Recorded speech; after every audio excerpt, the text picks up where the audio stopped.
আমন্ত্রণ ২১-এর রাতে। আমাদের আজকের বিষয় শ্রমিকের অধিকার, কথায় না কাজে। আমাদের সঙ্গে স্টুডিও উপস্থিত আছেন বাংলাদেশ সমাজতান্ত্রিক দল বাসদের সহ-সাধারণ সম্পাদক রাজিকুজ্জামান রতন এবং বাংলাদেশ শ্রমিক ট্রেড ইউনিয়নের কেন্দ্রীয় সহসভাপতি জলি তালুকদার। আপনাদেরকে স্বাগত জানাচ্ছি ২১-এর স্টুডিওতে। আমাদের আজকের বিষয় শ্রমিকের অধিকার, কথায় না কাজে। আমি রতন ভাইকে দিয়েই শুরু করতে চাই। দেশে বর্তমানে ৮ কোটি শ্রমজীবী মানুষ আছেন যারা সরাসরি শ্রমিক বলা হয় তাদেরকে। এদের মধ্যে বেশিরভাগ শ্রমিকেরই আইনি কোনো সুরক্ষা আমরা দিতে পারিনি এখনো। সম্প্রতি জাতীয় শ্রম সংস্কার কমিশন রিপোর্ট দিয়েছে একটি, সেইটি নিয়ে আমরা একটু কথা বলতে চাই। সেখানে জাতীয় ন্যূনতম মজুরি নির্ধারণের কথা বলা হয়েছে। এটি অনেক দিন ধরেই বলা হচ্ছে। আসলে জাতীয় ন্যূনতম মজুরি কত হওয়া উচিত আসলে? ধন্যবাদ। বাংলাদেশ হচ্ছে এক অর্থে শ্রমিকের দেশ। আমাদের সক্ষম জনগোষ্ঠী, যদি তাদেরকে ভোটার বলি, যদি ১২ কোটি ভোটার ধরি, তার মধ্যে আমাদের 7,40,00,000 হচ্ছে শ্রমজীবী মানুষ। ফলে ভোটের সংখ্যা দিকে আমাদের এই শ্রমজীবী মানুষের সংখ্যা বেশি, কিন্তু আইনে অথবা অধিকারে কোথাও শ্রমিকের কিন্তু জায়গা নেই। তারা শ্রম দেয় কিন্তু শ্রমিকের খাতায় নাম নেই, এইরকম মানুষের সংখ্যা 85%, যাদেরকে আমরা ইনফর্মাল ওয়ার্কার বলি বা অপ্রাতিষ্ঠানিক খাতের শ্রমিক বলি। বাকি যে 15% যারা প্রাতিষ্ঠানিক খাতে আছে, যাদের মাসিক মজুরি হয়, তাদেরও অবস্থাটা এমন যে আজকে চাকরি আছে তো কালকে থাকবে কিনা তার কোনো গ্যারান্টি নেই। তারপরেও আমরা যদি ধরি এই যে অপ্রাতিষ্ঠানিক খাতের 85% মানুষ, তাদের কিন্তু কোনো আইনি সুরক্ষা নাই। আমাদের বাংলাদেশ স্বাধীন হওয়ার পরে ILO কনভেনশন 87 এবং 98 রেটিফাই করেছিলেন, এবং এই ILO কনভেনশন অনুযায়ী শ্রমিকের স্বাধীনভাবে সংগঠন করার, পছন্দ মতো নেতা নির্বাচন করার কথা আছে। আমাদের শ্রম আইনেও বলা আছে 5 নম্বর ধারায় যে নিয়োগপত্র, পরিচয়পত্র ছাড়া কাউকে নিয়োগ করা যাবে না। তো এগুলো সবই হচ্ছে আমাদের ফর্মাল সেক্টরের ক্ষেত্রে। ইনফর্মাল সেক্টরের ক্ষেত্রে তো এগুলোর কোনো বালাই নেই। আমাদের 7,40,00,000 শ্রমজীবী মানুষ, যেটা আমরা লেবার ফোর্স সার্ভে অনুযায়ী যদি দেখি, তার একটা বড় অংশ কৃষি খাতে। এই কৃষি শ্রমিক যারা আমাদের খাবারের যোগান দেয়, তাদের কি সামাজিক নিরাপত্তা আছে? এর একটা বড় অংশ আছে নির্মাণ খাতে, প্রায় 40 লক্ষের উপরে নির্মাণ খাতে শ্রমিক আছে যারা দেশে কাজ করে, এবং আমাদের প্রবাসে যে কাজ করতে যায় তার একটা বড় অংশ কিন্তু নির্মাণ শ্রমিক। তাদের দেশে ট্রেড ইউনিয়ন রাইটস নাই, বিদেশেও তাদের অধিকারের কোনো সুরক্ষা নাই। এমনি করে যদি আমি ধরি, আমাদের সড়ক পরিবহন থেকে আমাদের সাধারণ রিক্সা, ব্যাটারি রিক্সা, ইজি বাইক, এইরকম যদি ক্ষেত্র ধরি, আমাদের গৃহ শ্রমিক যদি বলি, আমাদের মৎস্যজীবীদের কথা যদি বলি, আমাদের এমনকি দিনমজুর যারা আছেন তাদের কথা যদি বলি, এই যে শ্রমজীবী মানুষ যাদের শ্রমে ঘামে দেশের জিডিপি বাড়ে, যে দেশের আমাদের বৈদেশিক মুদ্রা অর্জিত হয়, কিন্তু দেশে তাদের শ্রমিক হিসাবে স্বীকৃতি পর্যন্ত নাই। এগুলো এক। 2 নম্বর, আমরা যেটা বলেছিলাম শ্রম কমিশনে, যে একটা ন্যূনতম মানদণ্ড থাকা উচিত যে যার নিচে কাউকে মজুরি দেওয়া যাবে না। আপনারা জানেন যে আমাদের বাংলাদেশে মজুরি নির্ধারণের জন্য 46টা খাতে মজুরি বোর্ড আছে। বাকি খাতগুলো সেগুলো কিন্তু তাদের মজুরি বোর্ড নাই। যাদের মজুরি বোর্ড আছে তাদের মধ্যে প্রায় 29টা সেক্টরে তাদের মজুরি কিন্তু রিভাইজ হয় না। আইন অনুযায়ী প্রতি 5 বছর পর পর মজুরি রিভাইজ হওয়ার কথা। 5 বছরের দ্রব্যমূল্য কি এক জায়গায় থাকে না। আবার এই মজুরিটা কিভাবে নির্ধারিত হবে এবং কে নির্ধারণ করবে? তা মজুরি বোর্ডের একটা নির্দিষ্ট মাপকাঠি আছে। আমাদের শ্রম আইনের ধারায় বলা আছে যে কি কি প্যারামিটারগুলো দিয়ে একটা মজুরি নির্ধারণ করতে হবে। আমরা বলেছিলাম অন্তত একটা ন্যূনতম মজুরি মানদণ্ড থাকা উচিত, যার নিচে কাউকে বেতন দেওয়া যাবে না। তারপরে যেটা হলো সেটা হলো তার এফিসিয়েন্সি অনুযায়ী, অ্যাবিলিটি অনুযায়ী, প্রত্যেকেই তার কাজ এবং দক্ষতা অনুযায়ী সে বার্গেনিং করে তার মজুরি বাড়াতে পারবে, কিন্তু এর নিচে, যেটা বটম লাইন বলে, এর নিচে কাউকে মজুরি দেওয়া যাবে না। শ্রম কমিশনের পক্ষ থেকে বলা হয়েছে একটা জাতীয় স্থায়ী মজুরি কমিশন গঠন করতে হবে, যারা গবেষণা করে বাজার দর, শ্রমিকের উৎপাদিকা শক্তি, পার্শ্ববর্তী দেশগুলোর মজুরি কাঠামো এবং ইনফ্লেশন রেট, মুদ্রাস্ফীতির রেট, এগুলো সব মিলে, এবং সবচেয়ে বড় কথা ভ্যালু অ্যাডিশন, সে কত ভ্যালু অ্যাড করে একটা জিনিসে, সব মিলে তারা মজুরি নির্ধারণ করবে। কিন্তু আমাদের যে শ্রমিকদের যে একটা বৃহত্তম জোট আছে, শ্রমিক কর্মচারী ঐক্য পরিষদ, তাদের যে 9 দফা সুপারিশ আছে, সেই 9 দফা সুপারিশে তারা বলেছে যে জাতীয় ন্যূনতম মজুরি কমপক্ষে 30,000 টাকা হওয়া দরকার। এটা হলো শ্রমিকদের দাবি। আর সরকারের কাছে আমাদের আহ্বান জানানো হয়েছে, সরকার একটা ন্যূনতম মজুরি বোর্ড করবে। আর একটা জিনিস বলে আমি আমার এই অংশটা শেষ করতে চাই। সরকার তো গর্ব করে বলে আমাদের মাথাপিছু আয় বাড়ছে। মাথাপিছু আয় হলো এখন আমাদের $2784 প্রতি বছর। তা $2784 হলে এটাকে যদি শুধু 120 টাকা দিয়ে গুণ করি, তাহলে আমরা এখানে যারা আছি প্রত্যেকের কিন্তু মাথাপিছু আয় দাঁড়ায় আমাদের মাসে প্রায় 27,000 টাকার উপরে। তা 27,000 টাকা আমাদের প্রত্যেকের মাথাপিছু।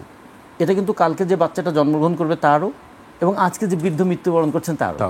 তাহলে তাদের ভরণ পোষণের দায়িত্ব নেবে যে শ্রমজীবী মানুষ, যে বাবার দায়িত্ব নেবে, যে সন্তানের দায়িত্ব নেবে, যে মায়ের দায়িত্ব নেবে, তাদের মজুরি কি তাহলে জাতীয় যে মজুরি কাঠামো যেটা হবে সেটা কি আমাদের মাথাপিছু আয়ের চেয়েও কম হতে পারে? তাহলে আমার আয়টা মাথায় থাকবে, এটা কি আমার হাতে এবং পকেটে আসবে না? তা আমরা এই জন্য বলেছিলাম যে শ্রমিকের মজুরিটা কমপক্ষে 30,000 টাকা হওয়া উচিত। তাহলে আমরা যে শ্রমজীবী মানুষ শ্রম দিয়ে যে অর্থনীতিটাকে গড়ে তুলেছে সেই শ্রমে তার একটা ন্যায্য হিস্সা তৈরি হবে।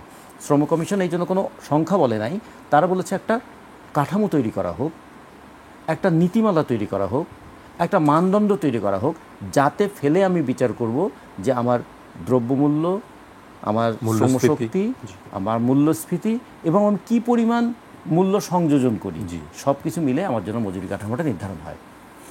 জি, জলিয়াপার কাছে আসতে চাই, যে একই প্রশ্ন করতে চাই আসলে, যে শ্রমিকদের আইনের সুরক্ষা কেন দেওয়া যায়নি, কেন সে বিষয়ে সরকারি বা বেসরকারি পক্ষ থেকে কোনো উদ্যোগ আমরা এখন দেখি না? প্রথমত হচ্ছে যে শ্রমিকরা যতটুকু আইন আমাদের দেশে বর্তমানে আছে সেই আইনটাও তো মানে যথাযথভাবে কার্যকর না। কার্যকর করার জন্য তো আসলে একটা সেই রকম একটা সরকার থাকতে হয় যারা হচ্ছে শ্রমিকদের পক্ষে কিছুটা হলেও কথা বলবে। আমরা যখন দেখি আমাদের সরকারগুলো একের পর এক যারাই আসছে ক্ষমতায়, তারা আসলে শ্রমিকদের স্বার্থ রক্ষা করে নেই, এবং যতটুকু শ্রমিকদের পক্ষের আইন, শ্রমিকদের আইনে আমাদের সংবিধান এবং আইএলও কনভেনশন কন্ট্রাডিক্ট করে এমন কিছু বিষয় আমাদের শ্রম আইনে, বর্তমান শ্রম আইনে আছে। তারপরও যতটুকু শ্রম আইন শ্রমিকদের পক্ষে আছে সেটাও কার্যকর করা যায় না, কারণ সরকার এবং মালিকদের যে একটা ঐক্যবদ্ধ মানে সম্পর্ক, তাদের যে সরকার বেশিরভাগ সময় দেখা যায় যে সরকারই আসুক, এমনকি এখনের যে অন্তর্বর্তীকালীন সরকারের কথাও যদি আমরা বলি, তাহলে আমরা দেখব শ্রমিকদের জন্য তাদের যেটা করা দরকার ছিল সেটা তারা করছে না। কীরকম? গণঅভ্যুত্থানের সময় তো শ্রমিকরা আসলে লড়াই করেছে, আপনারা সবাই জানেন, সেটা দেখেছেন, এবং শ্রমিকরা জীবন দিয়েছে। একদম গার্মেন্টস শ্রমিক থেকে শুরু করে রিক্সা, হকার, সকল সেক্টরের শ্রমিকরা জীবন দিয়েছে, কিন্তু রক্ত আছে। কিন্তু গণঅভ্যুত্থানের পরবর্তীতে আমরা যদি একটু খেয়াল করি তাহলে আমরা দেখব যে গণঅভ্যুত্থানের পরবর্তীতে যে শ্রমিকদের যে অবস্থাটা হওয়ার কথা দরকার ছিল সেটা কিন্তু হয়নি। ফলে আমরা সরকারগুলো একটার পর একটা যখনই দেখি তখন আমরা দেখি আসলে শ্রম আইনটা কার্যকর করার জন্য সরকারের দিক থেকে যে উদ্যোগগুলো থাকা দরকার, আন্তরিক হওয়া দরকার, সেটা হয় না। আরেকটা বিষয় এখানে আমি যুক্ত করতে চাই, এখন আগের তুলনায় আমি যেহেতু গার্মেন্টস সেক্টরে শ্রমিকদের মধ্যে কাজ করি, যে বিষয়টা আমরা লক্ষ্য করেছি, 20 বছর আগে যে জিনিসটা দেখা যেত যে কতগুলো আইন একেবারেই কার্যকর হতো না, শ্রমিকরা সেই জায়গায় যথেষ্ট সচেতন ছিল না, ট্রেড ইউনিয়নগুলোর অধিকারের ক্ষেত্রে অনেকটা পিছায় ছিল। কিন্তু আজকে দীর্ঘ লড়াইয়ের ফলে হচ্ছে কিছুটা অগ্রসর হয়েছে, এবং সেইটাও কিন্তু আমি বলবো যে শ্রমিকরা হচ্ছে আইনি এবং রাস্তায় যে লড়াই, দুইটা লড়াইয়ের মধ্য দিয়ে সেটা অর্জন করেছে, এবং সেটাও আমরা এটা মনে করি না যে এটা পর্যাপ্ত পরিমাণ কার্যকর হচ্ছে, সুরক্ষা হচ্ছে। ইভেন আমি বলবো, দেখেন, আমি যদি আমাদের মাতৃত্বকালীন ছুটির কথা বলি, যেটা হচ্ছে সবাই খুব সংবেদনশীলতার সাথে নেয়, সরকার বাধ্য হয়ে সেটা সংবেদনশীলতা নিতে হয়, এবং মালিককে এটার জন্য প্রচুর মানে ইয়ের মধ্যে, যে মালিক তুমি এটা করছো না, এই জায়গাটায় তাকে একটা ইয়ের মধ্যে ফেলানো যায় আর কি, দাবিটা সামনে এনে। সেই ক্ষেত্রে আমরা দেখি গার্মেন্টস কারখানাগুলোতে যে মাতৃত্বকালীন ছুটির ব্যাপারে এবং তাদের সব 6 মাস, এটা নতুন শ্রম কমিশন 6 মাস প্রস্তাব করেছে, এটা 4 মাস আছে বর্তমান শ্রম আইনে। তো 6 মাসে হওয়া উচিত, কারণ আমরা মনে করি সরকারি চাকরিজীবীরা সবচেয়ে পরিশ্রম যেখানে করে, ঝুঁকিপূর্ণ যেসব সেক্টর, সেই সব সেক্টরে অবশ্যই 6 মাস হওয়া উচিত, স্ববেতন ছুটিটা হওয়া উচিত আর কি মাতৃত্বকালীন। সেইটাও কিন্তু যথাযথভাবে কার্যকর হয় না। ফলে সেটাও আমরা একটা লড়াই, সারাক্ষণই একটা লড়াইয়ের মধ্যে থেকে, এটা আইনি লড়াই বলেন আর হচ্ছে কারখানায় বা রাস্তায় লড়াই বলেন, লড়াই করেই সেটা অগ্রসর হতে হয়। তো আমরা আজকের এই পরিস্থিতিতে দাঁড়িয়ে যদি আমরা হিসাব করে দেখি যে আমাদের শ্রম আইনের যে অংশটুকুই শ্রমিকদের পক্ষে আছে সেটা কার্যকর করতেও আমাদের কিন্তু বিশাল একটা লড়াই চালাতে হচ্ছে আর কি।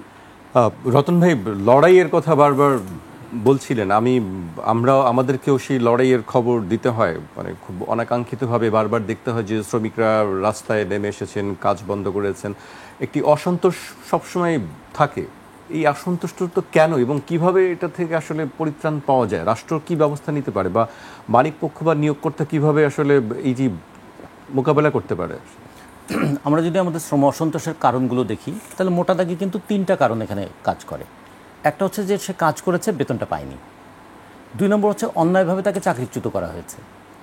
আর 3 নম্বর হচ্ছে যে তাদেরকে কখনো কখনো কারখানার মধ্যে একটা হ্যারাসমেন্টের মধ্যে পড়তে হয়েছে। মাঝে মাঝে দেখবেন একটা হ্যারাসমেন্টের কারণে শ্রমিকরা বিক্ষুব্ধ হয়ে রাস্তায় নেমে আসে। আমাদের আইন অনুযায়ী বলা হয়েছে যে প্রত্যেক শ্রমিককে পরের মাসের 7 তারিখে বেতন দিতে হবে। শ্রমিকরা কিন্তু এটা মেনে নিয়েছে। কোনো প্রতিষ্ঠানে কিন্তু, সরকারি কোনো প্রতিষ্ঠানে কিন্তু পরের মাসের 7 তারিখ পর্যন্ত অপেক্ষা করে না। তার মানে শ্রমিকরা এইটুকু অন্তত মেনে নিয়েছে যে পরের মাসের 7 তারিখে বেতন পাবো। সেটাও যখন 10 তারিখ, 12 তারিখ, 15 তারিখ হয়ে যায়, কখনো 2 মাসে 3 মাসের বেতনও বন্ধ থাকে। তারপরে এই সাম্প্রতিক সময়ে যে অসন্তোষগুলো দেখেছেন সব কিন্তু বকেয়া বেতনের জন্য। জি, তাহলে বকেয়া বেতনের, এখন বাড়িওয়ালা তো বাড়ি ভাড়া বকেয়া পড়লে সে তো দোকানের বাকি শোধ করতে হয়, দোকানের বাকি শোধ করতে হয়, স্কুলে বাচ্চাদেরকে পড়াশোনা করার। ফলে শ্রমিক তো কাজ করেছে কিন্তু তার প্রাপ্যটা পাচ্ছে না। এই শ্রমিক যদি অসন্তুষ্ট হয় তার জন্য কি শ্রমিককে দোষ দেবেন? কিন্তু দোষটা শেষ পর্যন্ত শ্রমিকের উপরে যায়। মামলা হয় তাদের বিরুদ্ধে, হামলা হয় তাদের বিরুদ্ধে, চাকরি যায় তাদের। এমনকি একটা ঘটনায় 1,500, 2,000 পর্যন্ত শ্রমিকের নামে অজ্ঞাতনামা মামলা হয়। আর একটা জিনিস কি, যে আমরা যদি বলি যে শ্রমিকরা যে কর্মপরিবেশ, একটা কাজ করতে আসছে তো একটা মর্যাদার জন্য। আমি কাজ করে গরিব থাকতে চাই না, এটা যেমন ঠিক, আবার কাজ করে আমি একটা মর্যাদাও পেতে চাই। কারখানায় যদি একটা অমর্যাদাকর পরিবেশের মধ্যে পড়ে, শ্রমিকদের মধ্যে কি বিক্ষোভ তৈরি হবে না? হতে পারে। 3 নম্বর যে বিষয়টা আমরা মনে করি যে শ্রমিকদের সমস্ত ক্ষেত্রে হঠাৎ করে আমাদের আইনের একটা ধারার অপপ্রয়োগ ঘটিয়ে মালিকরা বলে যে কারখানা বন্ধ করে দেব। একটা কারখানা তৈরি করতে যদি 17টা প্রতিষ্ঠানের অনুমতি লাগে, তার মালিককে একা একটা কারখানা বন্ধ করতে পারে? এই যে হঠাৎ করে এসে দেখলো যে কারখানায় তালা, কালকে থেকে আর চাকরি নাই, এই যে অনির্দিষ্টভাবে কারখানা বন্ধ থাকে অথবা আকস্মিকভাবে কারখানা বন্ধ হয়ে যায়, সেটাও শ্রমিকদেরকে বিক্ষুব্ধ করে তোলে। তা আমরা বলেছি 3টার ক্ষেত্রেই কিন্তু আমরা দেখব ম্যানেজমেন্ট দায়ী, কিন্তু দায়টা চাপানো হয় শ্রমিকদের উপরে। এবং দায়টা কীরকম, ছোট্ট 2টা উদাহরণ দিই আপনাকে। একটা হচ্ছে যে রবিনটেক্স নামে একটা ফ্যাক্টরি আছে, 12,000 শ্রমিক, ওখানে তারা ইউনিয়ন করতে গিয়েছে। আমাদের বলা হয়েছে যে আইএলওর কাছে আমরা কমিটমেন্ট করেছি, আমরা ট্রেড ইউনিয়ন রেজিস্ট্রেশন ইজি করব, আমরা কোনো ধরনের বাধা দেব না। ইউনিয়ন করতে গিয়েছিল বলে ওখানে 32 জন যারা ইউনিয়ন যারা নেতা হয়েছিলেন, তাদের প্রেসিডেন্ট সীমা সহ তাদেরকে প্রথমে চাকরিচ্যুত করা এবং তারপরে তাদেরকে বিরুদ্ধে বিশেষ ক্ষমতা আইনে মামলা দিয়ে দেওয়া হলো। যে আওয়ামী লীগের বিরুদ্ধে আমাদের এত আন্দোলন, যে তারা 1974 সালে বিশেষ ক্ষমতা আইন নামে একটা কালো আইন জারি করেছিল। একটা আইন, সে কীভাবে নিপীড়নমূলক আইন হতে পারে, বিশেষ ক্ষমতা আইন তার প্রমাণ। সেই বিশেষ ক্ষমতা আইন প্রয়োগ হলো কার বিরুদ্ধে? শ্রমিকদের বিরুদ্ধে। আর ওই শ্রমিকদের পক্ষে যখন আবার সমাজতান্ত্রিক শ্রমিক ফ্রন্ট আন্দোলন করলো, তার সমাজতান্ত্রিক শ্রমিক ফ্রন্ট, গার্মেন্টস শ্রমিক ফ্রন্টের সাধারণ সম্পাদককে রাত্রেবেলা বাড়ি থেকে ধরে নিয়ে যাওয়া হলো এবং তার বিরুদ্ধে বিশেষ ক্ষমতা আইনে মামলা দিয়ে দেওয়া হলো। বিশেষ ক্ষমতা আইনে মামলা দিলে জামিন নাই। আচ্ছা, গতকাল চট্টগ্রামে দেখুন, একদিকে আমাদের প্রফেসর ইউনুসের 3-0 তত্ত্ব নিয়ে গোটা পৃথিবীতে একটা প্রচার করছে না? 3-0 তিনি চান, যে 0 বেকারত্ব, 0 দারিদ্র এবং 0 কার্বন নিঃসরণ। তাহলে আমাদের যে ব্যাটারি চালিত রিক্সা চালকরা, তারা তো বেকারত্ব দূর করার জন্য এই 50 লক্ষ মানুষ তো কোনো না কোনোভাবে কাজে নিয়োজিত আছে, তাদেরকে তো রাষ্ট্র কাজ দেয়নি, তারা কাজ খুঁজে নিয়েছে, ফলে নিজেদের বেকারত্ব দূর করেছে। তাহলে তাদেরকে পুরস্কৃত করা দরকার ছিল। 2 নম্বর, তারা ব্যাটারি চালায়, ফলে তখন কার্বন নিঃসরণ করে না। আর 3 নম্বর হচ্ছে এইটা চালিয়ে এসে তাদের পরিবারের দারিদ্র্য দূর করেছে। এরপরে দেখলাম যে তাদের মানে রাস্তা থেকে উচ্ছেদ করে দেওয়া। আমরা বলেছি ঠিক আছে, হাইওয়েতে ব্যাটারি রিক্সা চলবে না, কিন্তু আমাদের সাধারণ মানুষের রিক্সা ছাড়া চলাচলের কী উপায় আছে বলুন তো? আর রিক্সা চালকদের রিক্সা চালানো ছাড়া জীবিকার আর কী উপায় আছে? সেইটার আন্দোলন করবার জন্য বাসদের চট্টগ্রাম জেলার যে সমন্বয়ক আল কাদেরী জয়, ওখানকার ছাত্রফ্রন্টের সভাপতি মেরাজ এবং এই রিক্সা নেতা রোকন, তাদের বিরুদ্ধে বিশেষ ক্ষমতা আইনে মামলা দিয়ে দিল। আচ্ছা দেখুন, আন্দোলন যদি করে থাকে, তাহলে যে আন্দোলনটা, যে অপরাধটা করেছে, দরকার হলে সেই অপরাধের জন্য মামলা দেন। আপনি কেন বিশেষ ক্ষমতা দিচ্ছেন? এগুলো হয় কি, শ্রমিকদেরকে চাপের মধ্যে রাখতে চায়। একটা ছোট্ট ঘটনার কথা আমরা যদি বলি, এই যে গণঅভ্যুত্থানটা হলো, গণঅভ্যুত্থানে একটা দৃশ্য কিন্তু মানুষকে খুব আলোড়িত করেছিল। হাজার হাজার ছেলেমেয়েরা রাস্তায় মিছিল করছে, একটা রিক্সা চালক রিক্সা দাঁড়িয়ে তাদেরকে স্যালিউট করছেন। সেদিন সবাই বলেছিল যে আজকে রিক্সাও চালকরা নেমে এসছে আজকে জনগণের আন্দোলনের কাতারে। এবং এই অভ্যুত্থানে প্রায় 24 জনের মতন রিক্সা চালক জীবন দিয়েছে। এই অভ্যুত্থানে রিক্সা চালকরা রিক্সায় করে তার সন্তানের লাশ মেডিকেল কলেজে নিয়ে, সেই মর্মস্পর্শী ঘটনার কথা আমরা জানি। কিন্তু অভ্যুত্থানের পরে সবচেয়ে বেশি আক্রমণের শিকার হলো তারা। 2023 সালে মজুরি আন্দোলন করতে গিয়ে 4 জন জীবন দিল। আওয়ামী লীগের আমলে। অন্তর্বর্তীকালীন সরকার এলেন, আসার পরে মজুরি চাইতে গিয়ে আবার 3 জন শ্রমিক জীবন দিলেন। তাহলে আমাদের কাছে মনে হয় যে শ্রমিকরা কি সবসময় সরকারের প্রতিপক্ষ?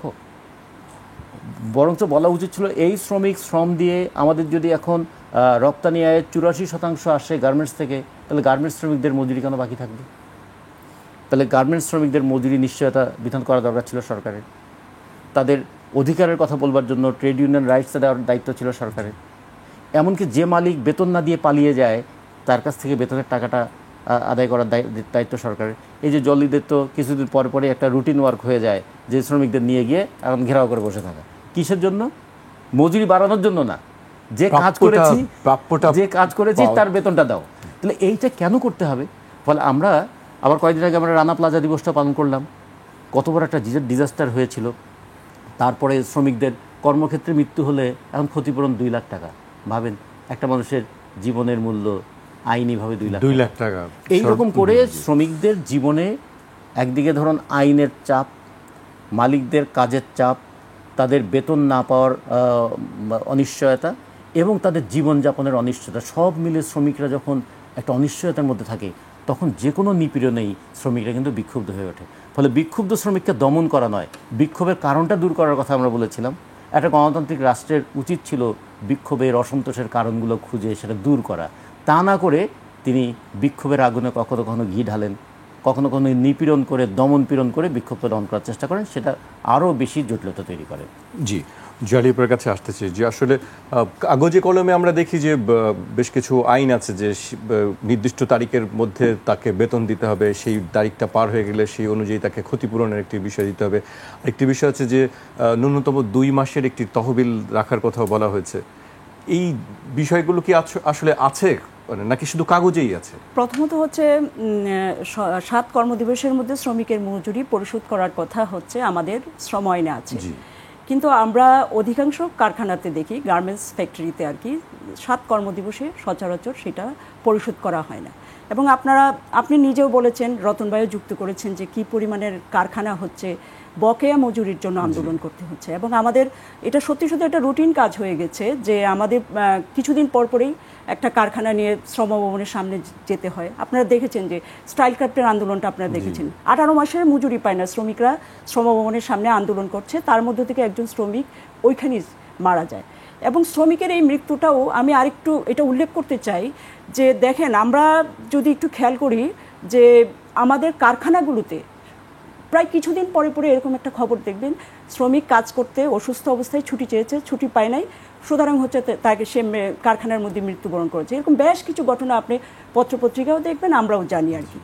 এরকম শ্রমিকের মৃত্যুর ব্যাপারটা একটা স্বাভাবিক হয়েছে। এবং আপনারা দেখেছেন যে স্টাইল ক্রাফটের পরে টিএনজেটের আন্দোলন হলো, ঠিক ঈদের সময়টা আপনারা দেখলেন ব্যাপক আন্দোলন হলো। যদিও হচ্ছে বুর্জোয়া মিডিয়াগুলো সেই গার্মেন্টস শ্রমিকদের আন্দোলনগুলো যে খুব প্রচার করে সেইটা আমরা দেখি না আর কি, প্রচার করতে দেখি না। অন্যান্য ধরুন ছাত্রদের আন্দোলন, অন্যান্য মানে নাগরিকদের আন্দোলন যেভাবে গুরুত্বের সাথে বিবেচনা করে মিডিয়াগুলো দেখায়, শ্রমিকদের আন্দোলনগুলো দেখায় না, এটা দেখায় না। এবং এই জন্য হয়তো মিডিয়াগুলো একটু কাভারেজ বা অন্যান্য জায়গায় যদি থাকতো, শ্রমিকদের দাবিটা আদায় করতে একটু হয়তো সহজ হতো। এবং সুতরাং আমি এখানেও বলতে চাই সাংবাদিক ভাইদের, তারাও কিন্তু শ্রমিক পর্যায়ে পড়েন, শ্রমিকদের এই ব্যাপারটা আরেকটু গুরুত্বের সাথে বিবেচনা করবেন আর কি। না সবাই যে একরকম সেরকম না, কিছু কিছু মিডিয়া সেটা দেখানোর চেষ্টা, বলার চেষ্টা সেটা করেন আর কি। এবং কেন করেন না সেটার কারণও আমরা জানি যে আসলে মিডিয়াগুলোর যারা সাংবাদিকতা করেন আর মিডিয়াগুলোর মালিক, সেটার মধ্যেও তো একটা পার্থক্য আছে। ফলে আমরা দেখি যে সবসময় হচ্ছে শ্রমিকদের একটা আন্দোলন করে দাবি আদায় করতে হয়। এটা জাতীয় ক্ষেত্রে, জাতীয় মজুরির ক্ষেত্রেই বলেন, আর হচ্ছে কারখানা ভিত্তিক আন্দোলনগুলোতে। 5ই আগস্টের পরে দেখেন, আমি বলবো, সরকারকে উদ্দেশ্য করে বলবো, আমরা তো গণঅভ্যুত্থানে সিরিয়াসলি ছিলাম এবং আন্দোলনটা আমরা করেছি। সেই জায়গায় দেখেন গণঅভ্যুত্থানের পরে শ্রমিকদের ব্যাপারটা আমরা ভেবেছিলাম সর্বাগ্রে তারা গুরুত্ব দিয়ে বিবেচনা করবে, কিন্তু আমরা কি দেখলাম 5ই আগস্টের পরে বিগত সরকারে, ফেসিবাদী সরকারের সাথে যুক্ত যে মালিকরা আছেন তাদের অনেক কারখানায় অনেক বড় বড় ঝামেলা হলো। এখন সেই সালমান এফ রহমানের কারখানা থেকে বেক্সিমকো থেকে শুরু করে অনেক কারখানায় সেই ঝামেলাগুলো হলো। এবং সেই সব কারখানায় ঝামেলা মিটাতে হলে মালিকদেরকে তো আপনার মানে একটা জবাবদিহিতায় আনতে হবে, মালিকদের ক্ষেত্রে তো আইনটা কার্যকর করতে হবে। সেই জায়গায় আমরা দেখলাম যে মালিকদের ক্ষেত্রে কিন্তু তারা সফট লাইন নিল। 2-1 জন বড় ধরনের আওয়ামী লীগের নেতৃবৃন্দ বা এমপি মন্ত্রী ছিলেন, তাদের ক্ষেত্রে ছাড়া অধিকাংশ ক্ষেত্রে তারা হচ্ছে সাপ্লাই মিলের। ফলে এখানে ভুক্তভোগী হয়ে গেল শ্রমিক। এবং আমরা দেখি বিজিএমইতে হিসাব দিয়েছে 1 লক্ষের উপরে, আমরা দেখি আরও কিছু যুক্ত করে বেশ কিছু শ্রমিক কিন্তু এখন হচ্ছে কর্মহীন অবস্থায় আছে। সেই জায়গাগুলো যেভাবে বিবেচনা করা দরকার ছিল সরকারের দিক থেকে সেটা করে নাই। উপরন্তু সরকার যখন আমাদেরকে ডেকেছিল 5ই আগস্টের পরে আমাদের অর্ডার চলে যেতে পারে, এইসব সব কিছু, এটাও সত্যি অর্ডার চলে যাওয়ার একটা সম্ভাবনা তখন একটু তৈরি হয়েছিল, কিন্তু তারপরও সস্তা শ্রমের দেশ থেকে অর্ডার যাওয়াটা কিন্তু খুব কঠিন ব্যাপার। তখন কিন্তু আমরা সবগুলো ট্রেড ইউনিয়ন তখনকার পরিস্থিতি সামাল দেওয়ার জন্য আমরা কিন্তু সবার সাথে, সরকারের সাথে মিলে এবং হচ্ছে শ্রমিকদের সাথে মিলে আমরা কিভাবে সেটা সমাধান করা যায় সেটা সমাধানের চেষ্টা করলাম। এবং আপনারা জানেন যে গার্মেন্টস সেক্টরে তখন 18 দফা নির্ধারণ করা হলো। 18 দফাটা কিন্তু এখন পর্যন্ত সব ফ্যাক্টরিতে কার্যকর হয় নাই। তাহলে আন্দোলনের সময় যখন আপনি যে কমিটমেন্ট করেন, আন্দোলন শেষ হলে সেই কমিটমেন্ট ভুলে যাবেন, সেটা তো হইতে পারে না। তারপরে এই সরকার আরেকটা জিনিস বলেছিল যে ঠিক আছে আমরা 25,000 টাকা, দেখেন জাতীয় ন্যূনতম মজুরির কথা 30,000 টাকা বলা হচ্ছে, এবং জাতীয় ন্যূনতম মজুরি হওয়া দরকার, কারণ আমাদের সর্বনিম্ন মজুরি একটা শ্রমিককে কথা দিবে এইটা একটা নির্দিষ্ট থাকা দরকার। তাহলে প্রত্যেকটা সেক্টরে আলাদা যে মজুরি নির্ধারণের ক্ষেত্রে এটা সুবিধা হবে। তখন আমাদের সরকার আমাদের সাথে যখন বসছিল বা শ্রম কর্মকর্তারা যখন আমাদের সাথে বসছিল, তখন তারা বলছিল যে খুব দ্রুত হচ্ছে, শ্রম উপদেষ্টা সহ বলছিলেন যে দ্রুত হচ্ছে আমরা গার্মেন্টস সেক্টরের মজুরিটা পুনর্বিবেচনা করব। তাহলে এতদিন কেন গেল? আজকে 8 মাস পার হয়ে গেল। এই কথা তো আমি জিজ্ঞেস করতে পারি, আমি তো অভ্যুত্থানের ছিলাম, আমি তো উপদেষ্টা হই নাই, কিন্তু আমি তো এই দাবিগুলোর জন্য আন্দোলনটায় ছিলাম যে পূর্বের ফেসিবাদী সরকারের যে ভূমিকা শ্রমিকদের ক্ষেত্রে, একই ভূমিকা হচ্ছে আমরা এখন এই সরকারের কাছে দেখতে চাই না। কেন আজকে এই প্রশ্নের উত্তর দিতে হবে আমাকে? 23 সালে শ্রমিক মজুরি আন্দোলনে মারা গিয়েছে 4 জন শ্রমিক, কেন এখন চম্পা, কাউসার, সুমন মিয়া সহ 4 জন শ্রমিক হচ্ছে আমার গণঅভ্যুত্থানের পরে যৌথ বাহিনীর গুলিতে মারা যাবে? এই প্রশ্নগুলোর উত্তর তো আমাদের জানতে হবে, কারণ এই আন্দোলন সংগ্রাম সমগ্র মানুষ মিলে করেছিল, ফেসিবাদী সরকারকে হটানোর জন্য করেছিল, যে এই অবস্থা থেকে একটা মুক্তি পাবে। এখন আমরা বলতে চাই, আমরা দেখি যে আসলে এইটাই সত্যি যে পুঁজিবাদী ব্যবস্থায় শ্রমিকদের পক্ষে মুক্তি পাওয়াটা আসলে একটু কঠিন অবস্থা দাঁড়িয়েছে। লড়াই তাদের করতে হয়, আজীবনই লড়াই করছে, এখনও লড়াই তাদের চালিয়ে যেতে হচ্ছে। কিন্তু আমি বলবো যে মজুরির ব্যাপারটা আমাদের শ্রম কমিশন ইতিমধ্যে যে প্রস্তাবনা দিয়েছে, প্রস্তাবনা আসলে অনেক বছর ধরেই বাংলাদেশে অনেক কিছু দেওয়া হচ্ছে, এটা আমরা জানি। এমন স্বৈরাচার বিরোধী এরশাদের বিরুদ্ধে যখন আন্দোলন হয়েছিল তখনও হচ্ছে শ্রমিকদের পক্ষের যে প্রস্তাবনাগুলো ছিল সেগুলো খুবই গুরুত্বপূর্ণ ছিল, কিন্তু কোনোটারই বাস্তবায়ন কখনো হয় নাই, কাগজেই থেকে যায়। এখন আমাদের শ্রম আইনেরও অনেক কিছু কাগজেই থেকে যায়, আইএলও কনভেনশন যেগুলো রেটিফাই করেছি সেগুলো অনেকগুলো আমাদের কাগজেই থেকে যায়। আমাদের শ্রম কমিশন যে প্রস্তাবনা দিয়েছে অনেকগুলো ভালো বিষয়, ওভারঅল বেশিরভাগই ভালো বিষয় সেখানে যুক্ত হয়েছে, সেইগুলো হচ্ছে কাগজেই থেকে যাব, সেইটা তো আমরা মানতে পারবো না। এগুলোকে একটু কার্যকর করতে হবে। যদিও আমরা বলবো আমরা যতটুকুই কার্যকর করছি, সেটা আইন বলেন, মজুরি বলেন, সেটা আন্দোলনের পরেই কার্যকর হচ্ছে। এটা শুধু গার্মেন্টস সেক্টর না, আমরা গার্মেন্টস থেকে শুরু করে চা, ট্যানারি, পাটকল, এই সব ক্ষেত্রে এখন তো সরকারের এখন তো উদ্যোগ নেওয়া উচিত। এই যে 25টা পাটকল, যে রাষ্ট্রায়ত্ত পাটকল বন্ধ করা হয়েছিল, 6টা চিনিকল বন্ধ হয়ে গিয়েছিল, সেইগুলো কিভাবে খুলে দিবেন? ফেসিবাদী সরকার যে ঘটনা ঘটিয়েছে সেটার বিপরীতে গিয়ে তো আপনি এটা খুলে দেওয়া রাষ্ট্রায়ত্ত ব্যবস্থায়, রাষ্ট্রের অধীনে রেখে সেটাকে খুলে দেওয়ার ব্যবস্থা নিতে হবে আর কি। সেই জায়গাগুলো এখন সরকারের আসলে সিরিয়াসলি ভাবা দরকার। জি, এই পর্যায়ে একটি বিরতিতে যেতে হচ্ছে আমাদেরকে। দর্শক, একটি বিরতি নিচ্ছি, বিরতির পর আবারও ফিরবো, আমাদের সঙ্গেই থাকুন। বিরতির পর আবারও স্বাগত। আপনারা দেখছেন 21 রাত। আমাদের সঙ্গে আছেন বাংলাদেশ সমাজতান্ত্রিক দল বাসুদের সহসাধারণ সম্পাদক রাজিকুজ্জামান রতন এবং গার্মেন্টস শ্রমিক ট্রেড ইউনিয়নের কেন্দ্রীয় সহসভাপতি জলি তালুকদার।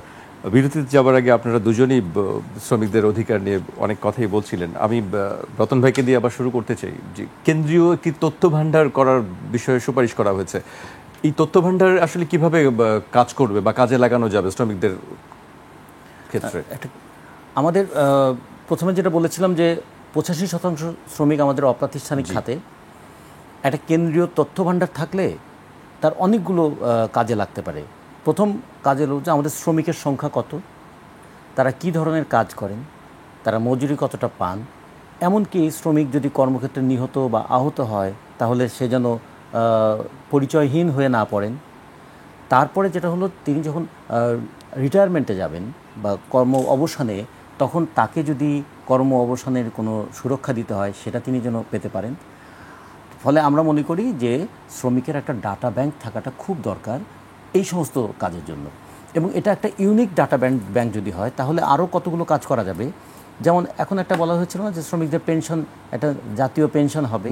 কারণ শ্রমিক আজকে এই ফ্যাক্টরিতে কাজ করছে, 3 বছর পরে চেঞ্জ করে আর একটা ফ্যাক্টরিতে গেল, তাহলে যদি একটা তার সেন্ট্রাল ডাটা ব্যাংক থাকে তাহলে তিনি যেখানেই যান না কেন তার মানে একটা ইউনিক আইডি থাকবে আর কি। এগুলো আমরা এই জন্য বলেছিলাম যে শ্রমিকের রেজিস্ট্রেশন হচ্ছে তার একটা প্রধান কাজ, যে আমি যে একজন শ্রমিক আমার একটা পরিচয় আছে, এই পরিচয়ের নাম্বারটা একটা ইউনিক নাম্বার হিসাবে আমরা দেখতে চেয়েছি। এটা তাহলে সমস্ত কাজেই এটা ব্যবহার করা যাবে। একটা ছোট্ট অতীতের দৃষ্টান্ত দেই। করোনার সময় আমাদের কর্মহীন শ্রমিকদেরকে সহায়তা দেওয়ার জন্য আইএলওর পক্ষ থেকে অর্গানাইজ করে কিছু টাকা জোগাড় করা হয়েছিল। সেই টাকাটা কিন্তু দেয়া যায়নি, কারণ আমাদের শ্রমিকদের কোনো ডাটাই ছিল না, কাকে কোথায় কিভাবে কেমন করে পাঠাবে, এরকম একটা পরিস্থিতি তৈরি হয়েছিল। তা আমরা এই জন্য মনে করেছি যে প্রথমত বাংলাদেশের শ্রমশক্তির একটা জরিপ, শ্রমশক্তির একটা রেজিস্ট্রেশন, এবং এই রেজিস্ট্রেশনকে কেন্দ্র করে অন্যান্য বিষয়টা তারা থাকবে।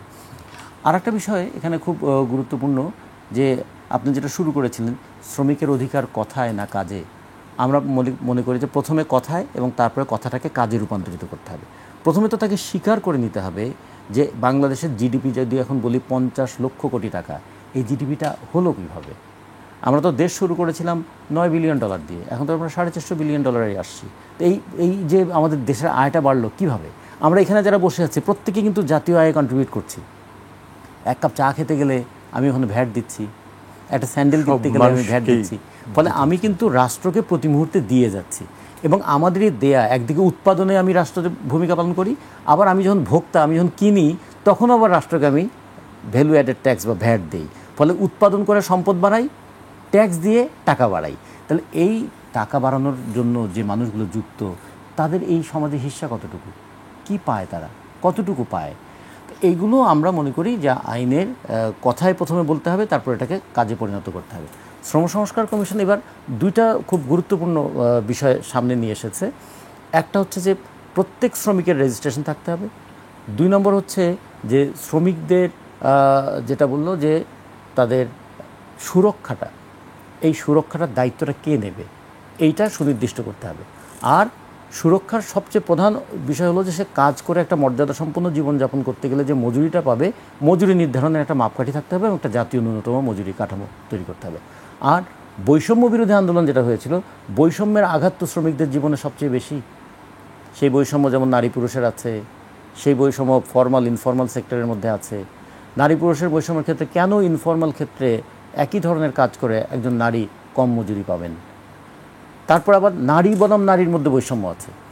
আমাদের ফর্মাল সেক্টরের মধ্যে যদি বলি, রাষ্ট্রীয় প্রতিষ্ঠানে কাজ করলে 6 মাস মাতৃত্বকালীন ছুটি পাবেন, বেসরকারি ক্ষেত্রে কাজ করলে 4 মাস পাবেন, ইনফর্মাল সেক্টরে কোনো মাতৃত্বকালীন ছুটি নাই। অথচ এই সমাজের জন্য ভবিষ্যতে শ্রমশক্তি নিয়ে আসছে তো এই নারীরাই। এই নারীরা সন্তান ধারণ করে বলে তো আগামী দিনের শ্রমিক আসবে, আগামী দিনের মানুষ আসবে।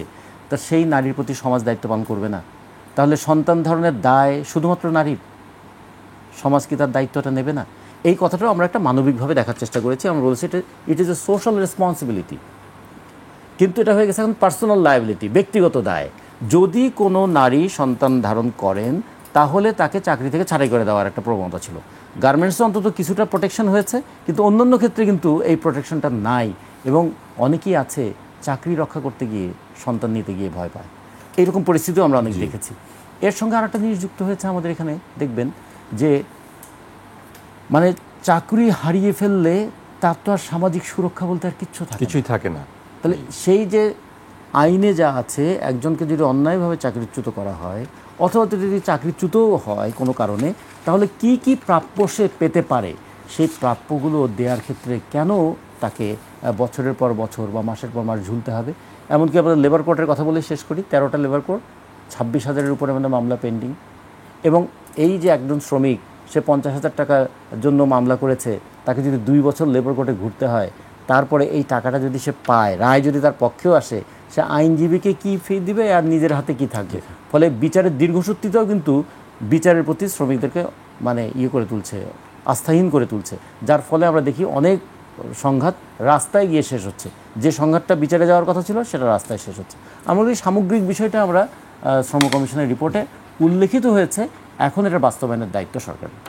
জি, আমি জলিয়াপার কাছে জানতে চাই ট্রেড ইউনিয়ন বিষয়ে, যে আসলে বাংলাদেশের ট্রেড ইউনিয়নের করার ক্ষেত্রে বেশ কিছু বিধিনিষেধ ছিল, কত শতাংশ কর্মচারী বা শ্রমিকদের লাগবে, এই বিষয়গুলো ছিল, সেখান থেকে কিছু শিথিলতার কথা বলা হয়েছে।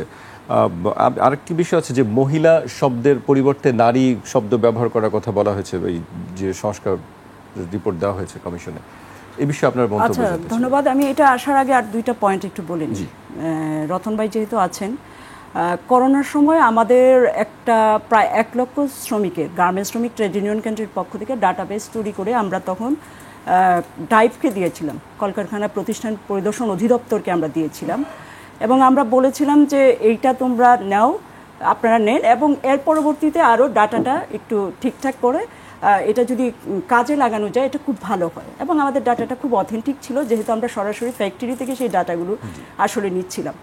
ফলে আমরা দেখলাম যে আইএলও থেকে যে টাকাটা আসলো, মানে এটা নিয়ে অনেক দিন চলে গেল, এটা আসলে সঠিকভাবে বাস্তবায়নের জন্য সরকারি অধিদপ্তরের যে মানে উদ্যোগটা থাকা দরকার ছিল সেটা থাকে নাই। কিন্তু আমাদের কাছে কিন্তু সেই ডাটাবেসটা ছিল খুব ভালোভাবে, এবং আমাদের সহযোগিতা বা শ্রমিক সংগঠনগুলোর সাথে বসে সেটা কিন্তু করা যেত। টাকাটা এইভাবে ফেলে রাখা, শ্রমিকদের প্রাপ্য টাকা, তখন যে শ্রমিকরা ছাঁটাই হয়েছে সেটার টাকাটা ফেলে রাখাটা উচিত হয়নি।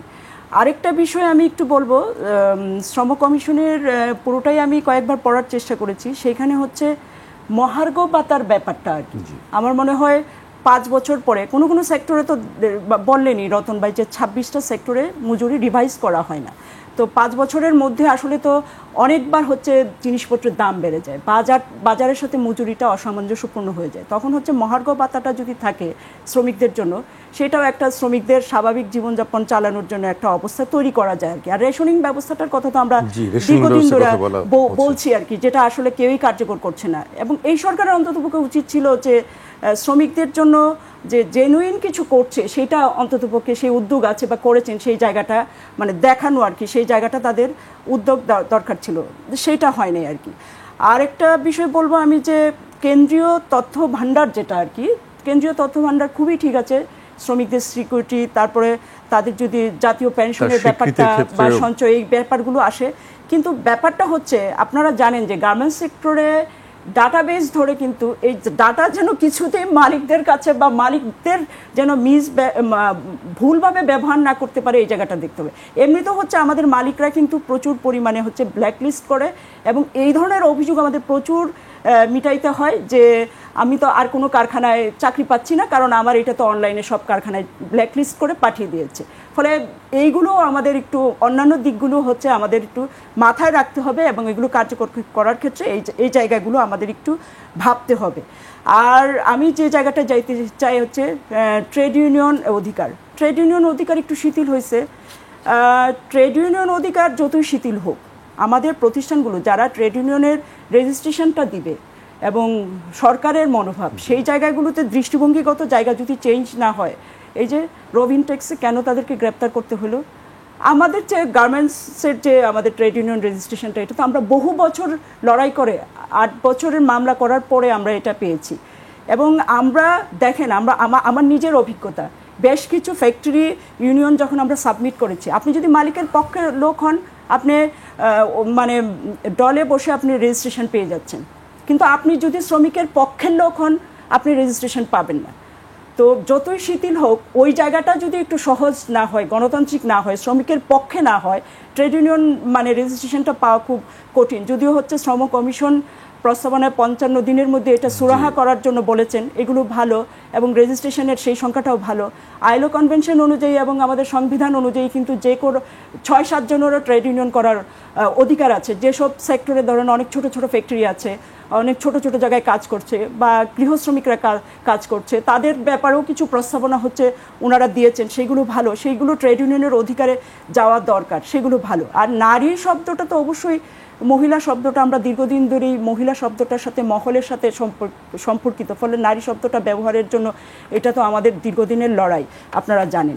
একটা কথা আমি একটু বলতে চাই যে এখানে আরেকটু যুক্ত করতে চাই, এই লড়াইগুলোর সাথে মাতৃত্বকালীনের ব্যাপারটা হচ্ছে শ্রম কমিশনের প্রস্তাবনাটা খুব ভালো, এবং সেইটাই কার্যকর করা উচিত। 6 মাসের ছুটি সহ সবেতন, এবং আগে পরে একজন মা তার ব্যাপারে কি হবে, এবং পিতৃত্বকালীন ছুটির ব্যাপারটাও দেখলাম ওনারা উল্লেখ করেছেন সেই জায়গাগুলো, যদিও আমি জানি না পিতৃত্বকালীন ছুটি পাইলে সেই শ্রমিকরা আসলে কতটুকু বাচ্চা বা সন্তান লালন পায়, কারণ আমাদের দেশের পুরুষরা তো অধিকাংশই খুবই পুরুষতান্ত্রিক, এবং সেই জায়গায় আমরা দেখি নারীরা তো, বিশেষ করে নারী শ্রমিকরা ডবল এক্সপ্লয়েটেশনের শিকার, ঘরে বাইরে সে শোষণের শিকার হচ্ছে, কারখানায় তাকে তীব্র আন্দোলন করতে হচ্ছে শ্রমিক শোষণের বিরুদ্ধে, শ্রম শোষণের বিরুদ্ধে, আবার হচ্ছে ঘরে এসেও তাকে হচ্ছে সবচেয়ে বেশি শ্রম শোষণটা কিন্তু নারী শ্রমিকের ক্ষেত্রেই হয়, কারণ সে ভোর 5টার সময় ঘুম থেকে উঠে রান্না করে এবং বাথরুমের জন্য লাইন দিতে হয়, রান্নাঘরের জন্য লাইন দিতে হবে, আর রাত্রে ফিরে এসে পরিবারকে খায়া আবার অনেক রাতে তাকে শুতে যেতে হয়।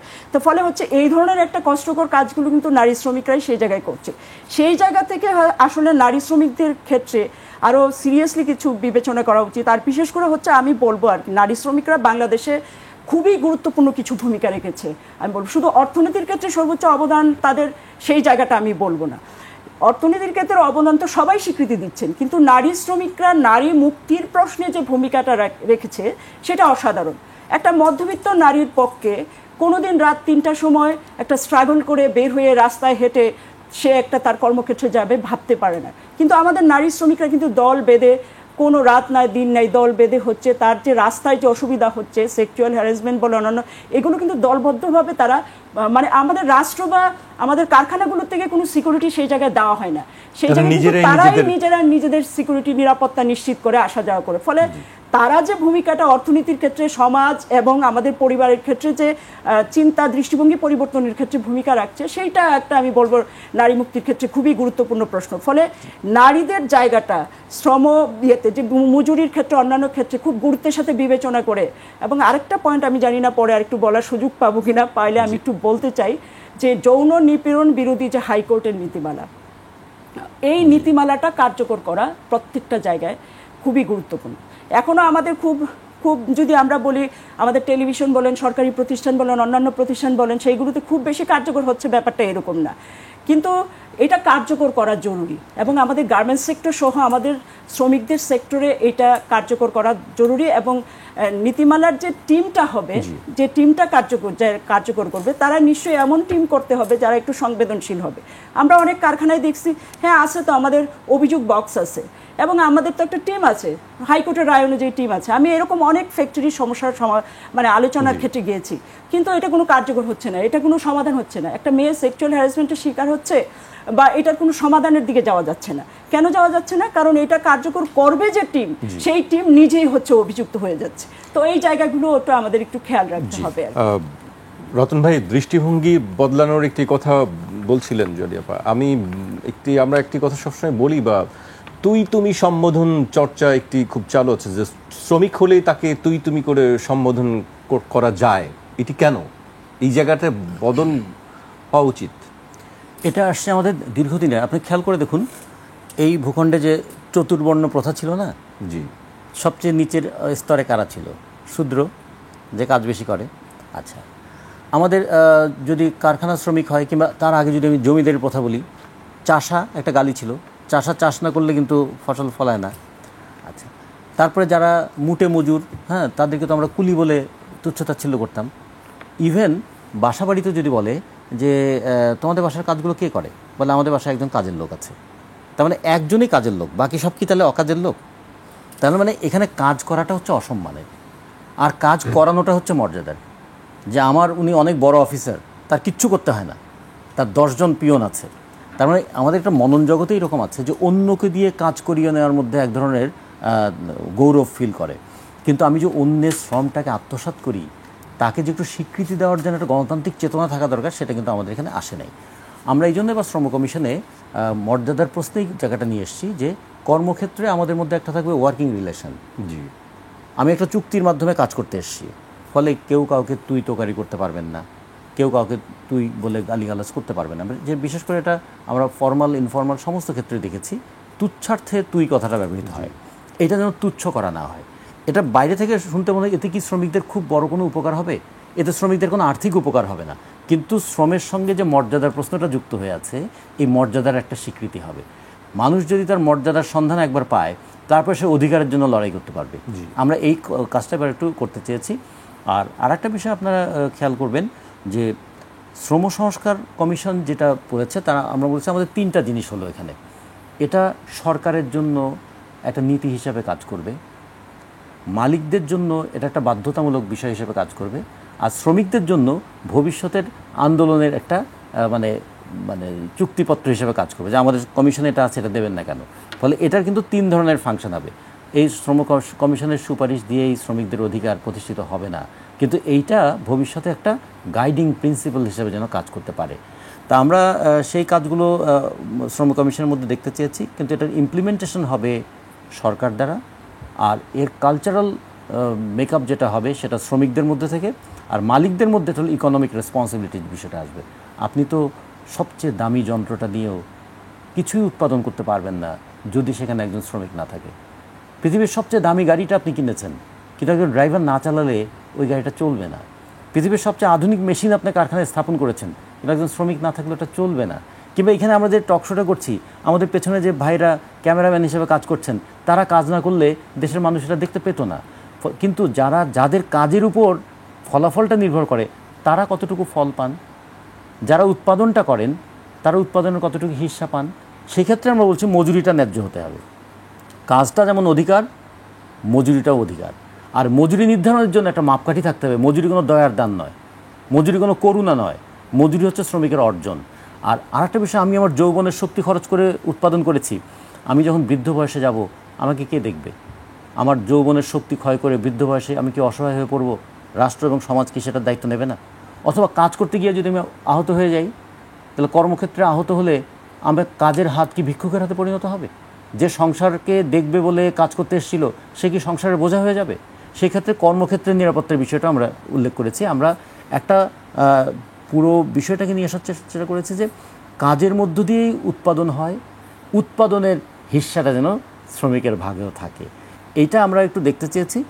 আগামী আজকেই তো একটু পরেই মে দিবস শুরু হবে। এই মে দিবস এসেছিল 8 ঘন্টা কাজ, 8 ঘন্টা বিশ্রাম, 8 ঘন্টা বিনোদন।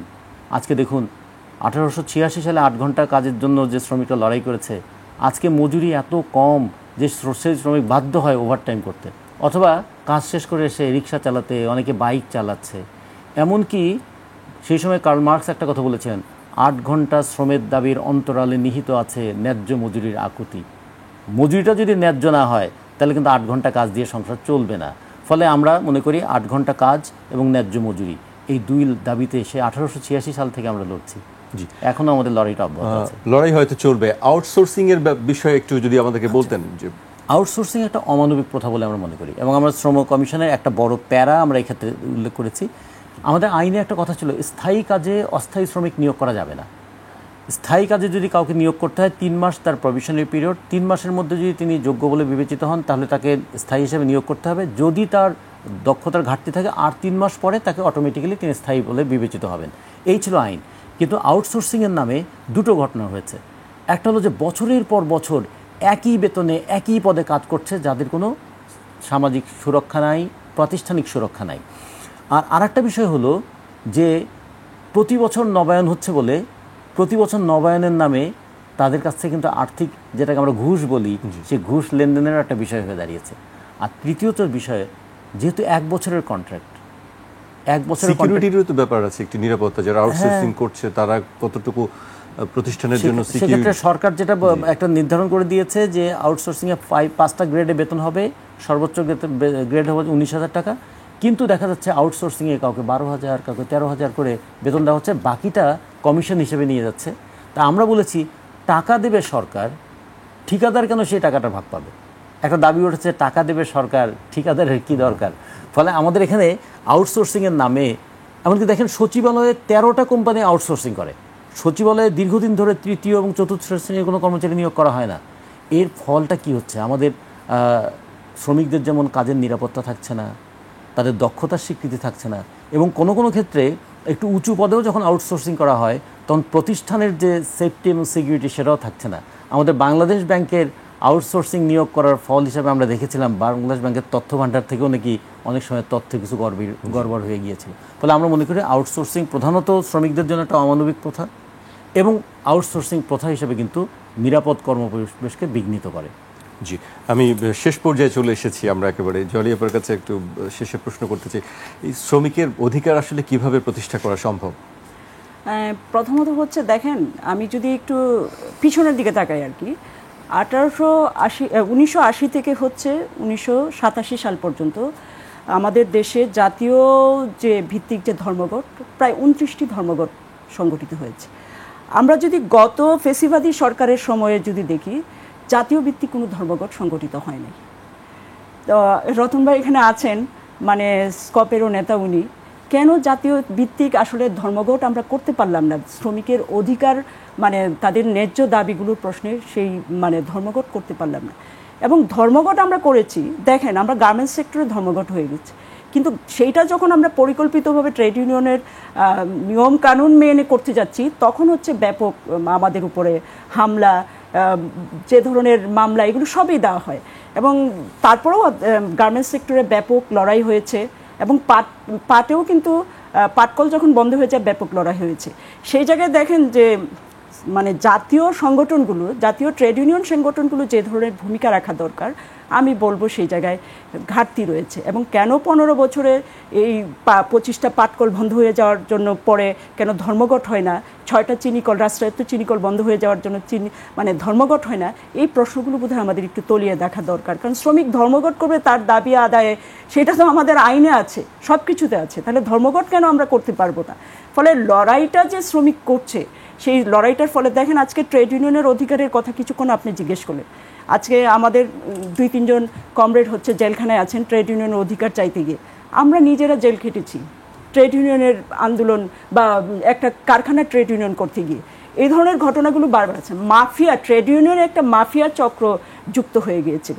ফলে আমরা যখন দেখি যে এরশাদের বিরুদ্ধে, এরশাদ সরেশারের বিরুদ্ধে যখন আন্দোলন হয়, তখন যে ট্রেড ইউনিয়নটা ছিল, ট্রেড ইউনিয়নের কর্মসূচি আন্দোলন সংগ্রামের যে লড়াকু দিকটা ছিল, সেই দিকটা কিন্তু এর পরবর্তীতে এই ফেসিবাদী সরকারের সময়ে, গত ফেসিবাদী সরকারের সময় এসে একেবারে শূন্যের কোঠায় চলে গেছে। ফলে আমার মনে হয় যে এইটা আমাদের খুবই সিরিয়াসলি ভাবার দরকার যে শ্রমিকদের খুব বিপদের দিনে শ্রমিকদের যে লড়াইয়ের হাতিয়ার যেটা ধর্মঘট, সেইটা কেন আমরা করতে পারবো না? দেখেন আমাদের আগামীকাল হচ্ছে আমাদের মে দিবস, এই তো মে দিবস শুরু হয়ে যাবে। মে দিবসের মূল মর্মবাণীর কথা বললেন যে 8 ঘন্টা কাজের দাবি।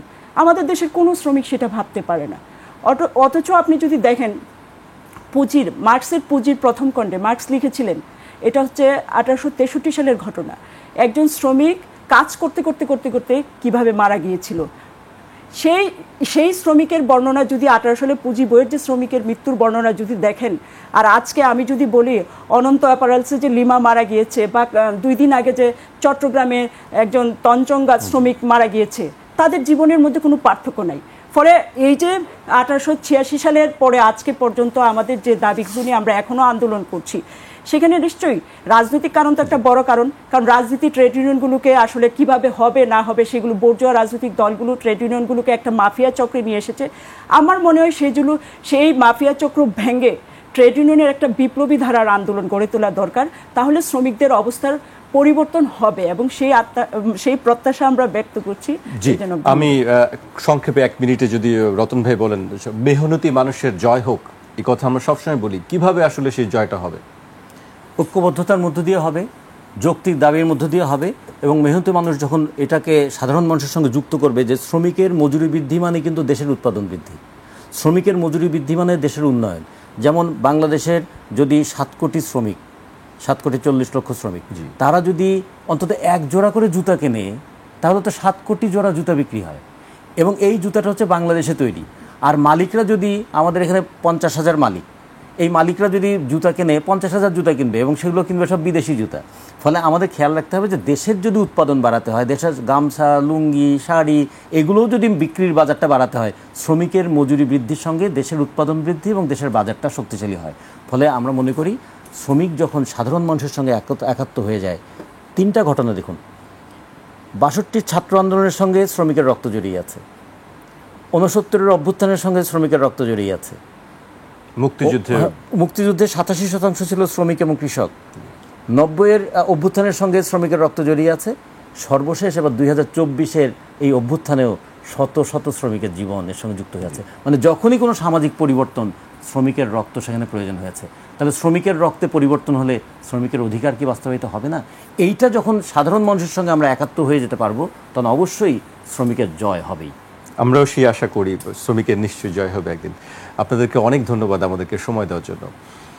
দর্শক, আজ এখানেই শেষ করছি। কাল আবার দেখা হবে রাত 12টায়। আপনারা সবাই সুস্থ থাকুন, নিরাপদে থাকুন, আর 21-এর সঙ্গেই থাকুন।